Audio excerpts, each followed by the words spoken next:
The smell of hay, the glint of a rifle, the soft breaking of flower beds underfoot, the sound of a lazy river, the squelch of a firm musket ball landing right in your stomach. Welcome to the joys of Mount and Blade Warband Napoleonic Wars. If that sounds like a mouthful of a title, it's because this is a multiplayer only expansion to a single player and multiplayer re-release of a single player only game. It's also based off of an older mod named Mount and Musket, but we'll cross that bridge when we come to it.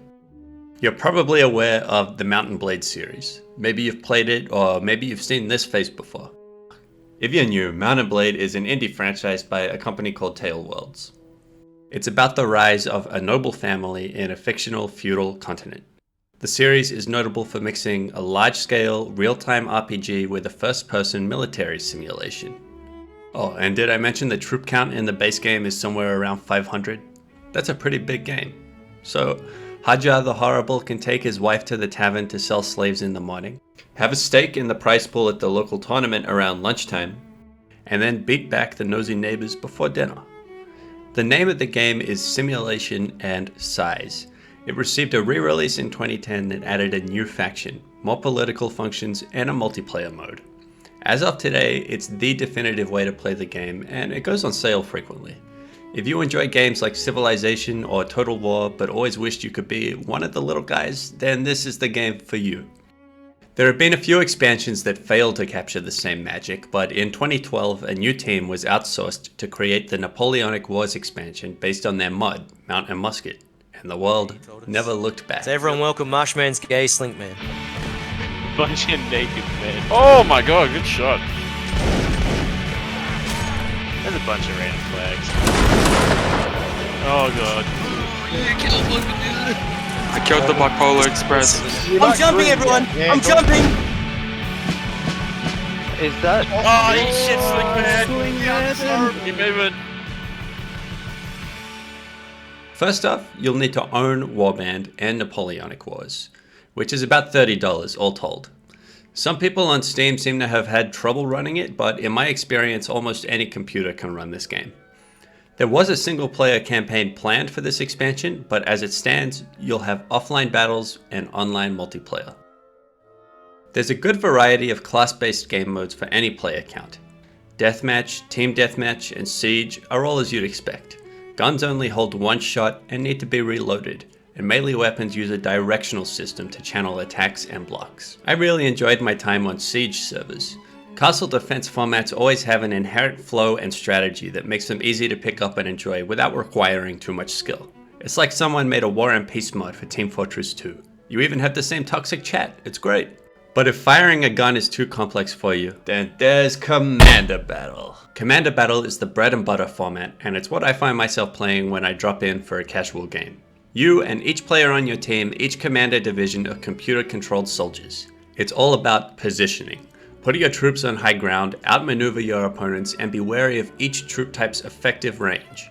Some people will tell you it's important to communicate with your teammates, and sure, it helps, but there's nothing stopping you from storming your enemy with 100 naked sailors. Commander Battle is a great entry point to Napoleonic Wars if you're familiar with Mount and Blade games, because you'll be utilizing the same unit control commands that you know and love. It's a little hard for me to assess those sorts of controls because I've been playing with them for a long time, but overall I've found them to be really useful. They're mostly assigned to the function keys, F1, F2, F3, that sort of thing. They're really fun. It's also a very forgiving game mode if you're new because your AI troops will handle all the dexterous work, aiming, firing, so forth, the grunt stuff. It gives you more room for the finer things in life. Play on any server long enough and you'll probably get recruited. This means that a group of players want you to join their Discord and participate in large events. If you've played Napoleonic Wars, then you know what I mean. If you're unaware, then allow me to introduce you to line battles. 2 platoon halt! 2 platoon take aim! 2 platoon fire! Line battles are the flagship format of Napoleonic Wars. Imagine commander battles, but every single one of these butts is a real-life human who is either drunk or 12 years old. Perhaps even both. I'll square on me. Square on me. That's right, 120 little Barry Lyndons on the march to the 7 Years' War. You don't have to be into military roleplay, but it helps. I mean, just listen to this guy. He's really whipping us into shape. Maneuver column, face front, forward, march. Left shift. It's not a military command, so I didn't say it. You get one life and one job. Follow orders. Fire too far out of line and a service script kills you. Charge too far ahead of your regiment and you won't be able to deal melee damage. The heart of line battles is the sense of camaraderie, commitment, and community that comes with waiting in a trench for 10 minutes while the next division tries to take out the enemy cannons which have you pinned down. Maybe they'll save you, maybe they won't. Maybe things will end in a one-on-one bayonet battle in the middle of the desert on a pile of 100 Prussian corpses. This is a war game with 100 moving pieces, each controlled by an individual player. The function of each player might be limited to what their equipment and orders allow, but the implementation of terrain like hills and houses, as well as the fallible nature of communication, make for massively complex games that can play out in 1,000 different ways. Napoleonic Wars is nearly 10 years old, and there's a solid argument that says it hasn't aged well, which I'll come back to, but there's a slew of good reasons that these events still attract hundreds of participants to this day. Part of the charm of Napoleonic Wars is the attention to historical accuracy. In short, historically accurate muskets equals hysterically inaccurate musket balls. So sure, a solid hit on someone will probably kill them, but good luck scoring that hit. Rifles, on the other hand, have that modified bore that imparts rotational stability on the bullet. And sure enough, in-game rifles are more accurate at range than regular muskets. Uniforms, the names and equipment of different units, the loading of cannons, even the marching tunes are all designed with historical accuracy in mind. If you're a fan of Bach's cello suites, you'll find some of them playing while you're in the middle of battle. This should be seen as an obligation for games in this genre. Where Napoleonic Wars differs from other Napoleon-era games is its use of historic realism alongside your regular Mount and Blade jank. For starters, take a look at the character creation menu. You can smoke a pipe. You can smoke a flower. Hey, now that's good. Most of the callouts in-game are the same person saying the same line, but with the pitch altered to make it sound like a different person. You can press P to surrender at any time. You got one alive. The medic heals teammates by clubbing them with a bandage. Every second map I played had a secret pirate treasure that gives you a funny hat. There's a great mix of gun barrel realism and bucktooth goofing off. That's a big part of the fun, but it's not all of it. Let's look at troop types. You've got line infantry, who are equipped with muskets and bayonets for close quarters, riflemen equipped with rifles for long-range fire but limited melee capacity, a range of light, medium, and heavy cavalry which all balance speed and hit points in different ratios. Some are focused entirely on melee, and some are even equipped with firearms for skirmishing. Then we've got a medic and an engineer who can build structures and reinforcements if you can figure out his interface. And we've also got the artillery who can operate cannons. They're weak up close, but a good weapons placement can take out entire regiments across the map. There's something else I'm forgetting. Oh yeah, this guy. He was added in a surprise patch. Meet the sailor. He has a gun, sure, but what he really wants is to get up close and personal with you, your regiment, your mom, and 47 of his friends. It's usually a joke unit, but if your map has enough cover to let you get up close, then they're really viable. Plus, you have some unique units like the Partisani, which come equipped with random equipment, anything from a rifle to a frying pan, like historic irregulars. So you're looking at a robust roster of troops that support a large variety of playstyles and team compositions. It's great to see this much care in troop design, because if you just glanced at the game, you'd be forgiven for thinking it's shovelware. It's not pretty. I mean, the skybox is a photograph of the sky. The grass is a photograph of grass applied to a terrain map. Now this is a really common practice in games. Even Mario 64 got most of its textures from a photo library, but they edited the images so hard that it took the community 25 years to sleuth out the originals. Stalker also does this too, but I've read that in fact a lot of the photograph textures for Stalker games were taken by the developers inside of the Chernobyl exclusion zone. I think I figured out what those games do differently though, and feel free to correct me if I'm wrong. Using a photograph as a texture is a great idea, right? It cuts down massively on time and the product can look really realistic. The problem is that a photo has its own lighting and angle and other little signifiers that tell your brain it's a photo. Some games get around this by editing the photo. Some games just used a higher density of different photos to create a tighter patchwork of textures built on a more comprehensive library. Some games don't seem to use either of these techniques.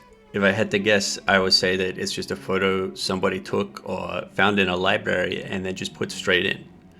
This has more to do with the nature of the Mount and Blade engine rather than Flying Squirrel, so it doesn't lower my assessment of Napoleonic Wars. But I know that there's a lot of people who probably thought this great game wasn't for them because they looked at it and thought it was a Gary's Mod server. It's ugly. Then you got the plants made from flat planes or two flat planes intersecting against each other. Again, a really common technique in lots of games, but other games would try harder to hide it from you by putting the plant further away or making it move, or adding some more components to it. Combine that with the overbearing use of static lighting, and a lot of maps start to feel more and more uncanny, like your brain says, I see the grass and it looks real, but it's been midday for 3 hours now. I think something's a little off. Compare that to the uniforms, which are made of lots of different parts, like buckles and straps. They feature lots of color and variation. I don't blame the developer. Flying Squirrel could only use what Tailworlds gave them, and Tailworlds themselves started as a husband and wife working on the game as a hobby, so honestly I'm happy to look past these things. I've been playing Mount and Blade for so long now that I kind of enjoy the Year 8 Photoshop look, and I had to consciously try to notice these things for the review, but I completely understand if you're turned away by the presentation. There's something else frustrating, but this probably won't be apparent until you've played for a few hours and talked to some members of the community. One of the reasons people find it so hard to land shots is that you need to hold down the aim button for 3 seconds before your shot reaches maximum accuracy, but the game doesn't tell you this. Sometimes I wonder if Flying Squirrel even knew about it. And this is another remnant of the Warband engine. Napoleonic Wars guns are modded Warband bows. The idea in Warband is that this 3-second gap represents the archer pulling the bow and focusing a shot. Plus, the reticule slowly tightens to represent this at a speed which is tied to the character's archery level. A high archery level means that the reticule tightens faster. I might be making a guess, but it seems that all characters in Napoleonic Wars, that's players and bots, are behind the scenes given an archery stat way higher than a regular Warband soldier might develop. So this leads to your reticule in Napoleonic Wars presenting itself as ready to fire, when in fact the Warband engine thinks you're a syphilitic woodsman who hasn't even notched his bow yet. So that's one theory, but it could be intentional for all I know. This has the potential to be a good mechanic. Lots of other shooters have weapons that increase in accuracy or damage the longer you hold down a shot. The difference though is that those games have a visual indicator that shows what's happening, or maybe you press a button to hold your breath. Here there's no indicator. You probably won't know about it unless someone tells you. This in and of itself isn't a hindrance to fun gameplay, but it hints at a bigger concern. Napoleonic Wars is undoubtedly the best expansion you can buy for Warband, but Warband doesn't seem very well suited to Napoleonic Wars. What I mean is that this product is held back by the fact that it's an expansion pack for a game in a different genre. There is some history that can help explain why things might have turned out this way. Back in 2010, Mountain Musket was a successful mod for Mount and Blade Warband, made by a small group of friends who love historical reenactment, as you can read on their website. It was so successful that Paradox decided to capitalize. So the modders became Flying Squirrel Entertainment. They developed and released Napoleonic Wars as an expansion. The result, from the player's perspective, is a high-quality mod for a zero-budget game. From the developer's perspective, though, Napoleonic Wars was an opportunity for Flying Squirrel to take their passion, their skills, and careers to the next level. It's a jumping off platform for whatever comes next, and with that in mind, I find it really hard to fault this game. And what comes next, I hear you ask? Well, Flying Squirrel are currently working on a new standalone title, Battle Cry of Freedom. It's a large-scale military game set during the American Civil War, slated for release in 2022, and it looks like it'll be a lot of fun. Until then, I'm stuck in the Rheinbund dimension trying to figure out how to play Blue Dubba D on my buglehorn. So that's for the Flying Squirrel fans. But what else is going on in the world of Mount and Blade? Well, nearly 10 years ago now, Mount and Blade 2 Bannerlord was announced, and as of last year, it's finally in early access. So, is it good or is it bad? Well, I'm sad to say that the question hardly matters when the game is as poorly optimized as this. I've had frequent stuttering, crashes, some textures didn't work, some textures really didn't work. I even upgraded my entire computer to see if it helped, and no, not really. But the good news is that in theory, it's a really beautiful game, and it's a lot of fun. Basically, my checklist of things I wanted is all checked off. Siege engines, discount chess, medieval clubbing, rock disposal, a season system, character perks, a family system, improved battle AI, economic policies, this guy, whatever this is, and some honestly astounding scenery. Seriously, when it works, it's a beautiful game. It still suffers from a lot of the problems endemic to such an ambitious design though.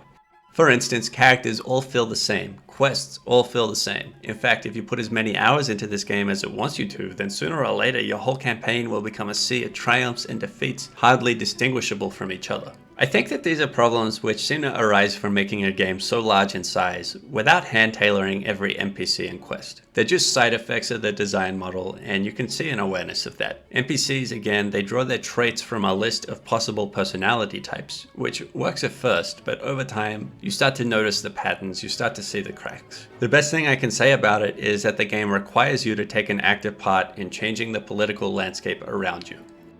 In another medieval RPG, you'll progress by completing a quest, whereas here that's not so much of a guarantee. If you want to succeed in this world, you have to complete quests, befriend the quest givers, relocate the local bandits, get your foot in the stock market, influence the king, kill the king, instate new policies, reinforce castle walls, play barnyard chess with this guy, master the art of war, learn when to run, marry for the money, and never for love, and definitely never ever leave a castle without a garrison. Success is a complex affair.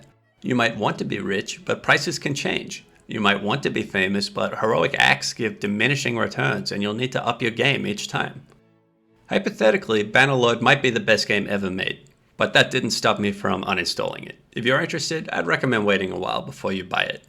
If there's a game you'd like to recommend me, feel free to leave me a comment. I've had some suggestions already. I'm leaning more towards lesser known games, unless I think I can say something new about more popular games. Join me next time for something a little different.